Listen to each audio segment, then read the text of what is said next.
At some point tonight, your body may perform a tiny act of biological engineering. You will be warm under the blanket, half asleep, and then one foot will make a quiet escape. That foot may be working like a radiator, helping your blood release enough heat for your brain to cross into sleep. But here's the strange part. Scientists have also found that warming cold feet can help people fall asleep faster. So which is it? Does your foot need to be cool or warm? The answer reveals that falling asleep is not just a brain event. It is a whole body heat transfer problem. And your toes may be controlling the final valve. We usually talk about sleep as if the brain simply flips an off switch. 1 minute you are thinking about tomorrow. The next minute the screen goes black. But your body has been preparing for that moment long before you notice it. Across the evening, your internal clock helps push your core temperature downward. Not dramatically, you are not becoming cold. The change is subtle, but it is part of a coordinated shift from alert daytime physiology toward sleep, and lowering the temperature deep inside the body requires moving heat somewhere else. Heat cannot simply disappear. Your bloodstream has to carry it from warmer internal tissues toward the skin, where it can pass into the air, the mattress, or the blanket around you. That creates a useful clue on the outside of the body. Near bedtime, the skin of the hands and feet often becomes warmer as blood flow increases, even while core temperature is beginning to fall. Warm feet, in other words, can be evidence that heat is leaving the center. This is why the language gets confusing. A warm foot does not necessarily mean the body is storing more heat. It can mean warm blood has reached the surface and is finally in a position to unload it. In a classic nature study, researchers compared several physiological changes around bedtime. The best predictor of rapid sleep onset was not how tired people said they felt. It was how much the blood vessels in their hands and feet had dilated. Your path into sleep may begin at the edges. Your foot is not just a hand that lost an argument with gravity. The sole is covered in glabrous skin, meaning hairless skin, and beneath it sits specialized plumbing. The hands and feet contain many arteriovenous anastomoses, mercifully shortened to a V as. These are direct connections between small arteries and small veins. When they open, blood can move quickly into superficial networks near the skin instead of taking the slower route through tiny capillaries. Think of them as adjustable bypass lanes for warm blood. When your body needs to conserve heat, those lanes narrow and less warm blood reaches the surface. When your body needs to shed heat, the lanes can open and the hands and feet become powerful exchange surfaces. They also have a high surface area to volume ratio. Toes are thin, spread out, and surrounded by air on several sides. That geometry is useful when you want heat to move quickly between blood and the environment. Scientists often track this process with something called the distal-proximal skin temperature gradient. Distal means the extremities, especially the hands and feet. Proximal means areas closer to the torso. As the extremities warm relative to the torso, the gradient rises. A higher gradient is associated with greater outward heat transfer and, in many studies, a shorter wait for sleep. This does not make the foot a magical sleep button. Sleep is still controlled by circadian timing, sleep pressure, light, stress, caffeine, health, and a great deal more. But temperature is one of the gates. If your body cannot get through that gate comfortably, the brain may be ready while the rest of you is still stuck in the lobby. Now put that heat exchanger inside a blanket. A blanket creates a warm pocket of air around the skin that is usually helpful.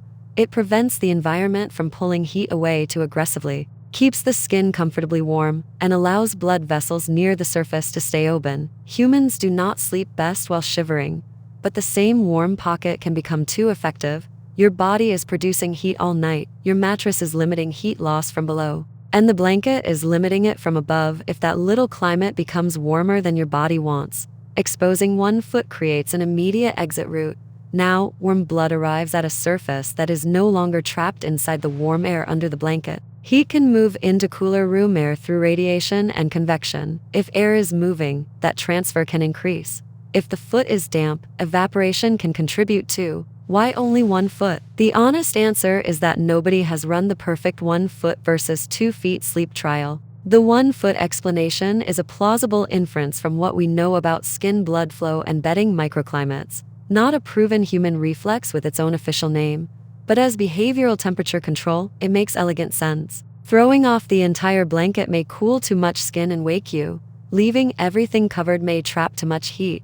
One exposed foot gives you a small, adjustable radiator while the rest of the body stays in a stable, comfortable cocoon. Your sleeping body does not need to calculate any of this. Long before thermostats, humans changed posture, moved toward or away from others, and added or removed covering. The foot escape may simply be one of those unconscious adjustments, a tiny correction made without waking the engineer. Then why can warm socks help? Imagine that the room is cool and your feet are genuinely cold. Cold skin triggers the blood vessels to constrict, that protects core heat. But it also closes the route that would normally carry heat outward before sleep. You can be warm under the blanket and still have icy toes with very little blood flowing near the surface. Gentle warming can reverse that bottleneck. As the skin warms and the vessels relax, more blood reaches the feet.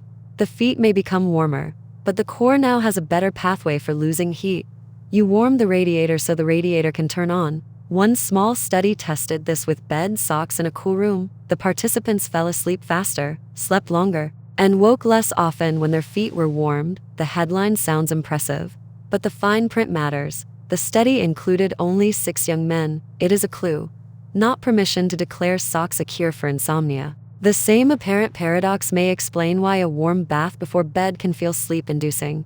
The bath adds heat to the skin and increases peripheral blood flow. After you get out, that warm skin is exposed to cooler surroundings, and heat loss can accelerate. In a study of more than 1,000 older adults, having a hot bath 1 to 3 hours before bed was associated with both a higher distal-proximal temperature gradient and faster sleep onset. So exposing a foot and warming a foot are not opposites. They solve different starting problems. If a foot is trapped in a pocket that is too hot, exposure increases the temperature difference between skin and air, helping heat escape. If a foot is so cold that blood flow has shut down, gentle warming can open the vessels and bring internal heat to the surface. The goal is not the coldest possible foot.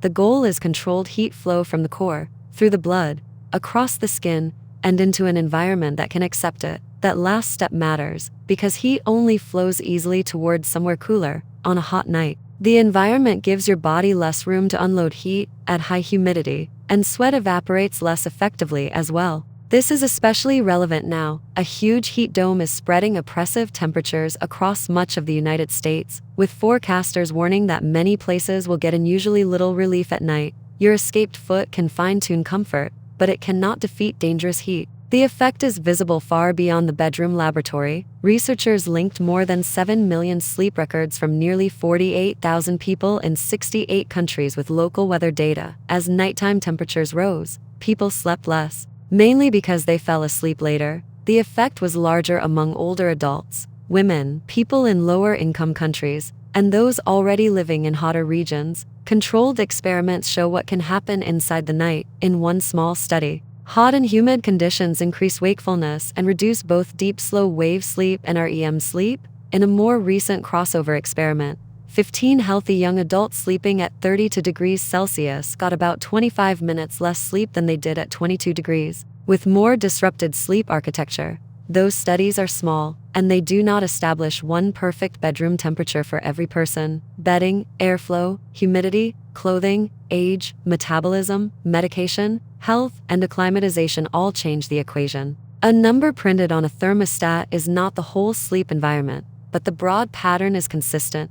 Sleep likes warm skin, a gradually cooling core, and surroundings that can still receive the heat your body is trying to release. A hot, sealed bedroom can block the final step. So what can you actually do with this information? First, manage the whole room before obsessing over your toes. Block direct sun during the hottest part of the day. Ventilate when the outdoor air is cooler. Use effective cooling when it is available, and during dangerous heat. Follow local heat guidance rather than treating sleep comfort tricks as protection. Second, make the bedding adjustable, lighter, breathable layers, and a foot that can easily escape. Give your body more options than one heavy, all-or-nothing cover. Third, match the strategy to the problem. If your feet are cold in an otherwise comfortable room, loose, non-restrictive socks or gentle warming may help blood reach the skin. If you are already overheated, adding insulation is unlikely to be the clever move. Extreme heat or extreme cold on the skin is unnecessary and can be unsafe. And do not turn this into another sleep test you have to pass.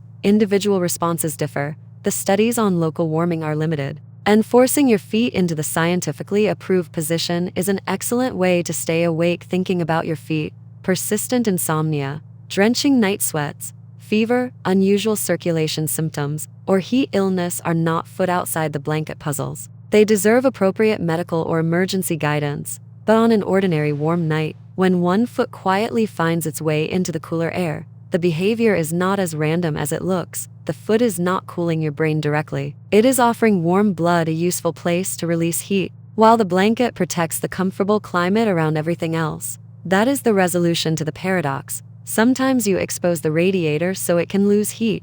Sometimes you warm the radiator so blood will flow through it. Different move. Same objective. Help the core drift downward and let sleep take over. The foot outside the blanket is not escaping sleep. It may be helping the rest of you enter it.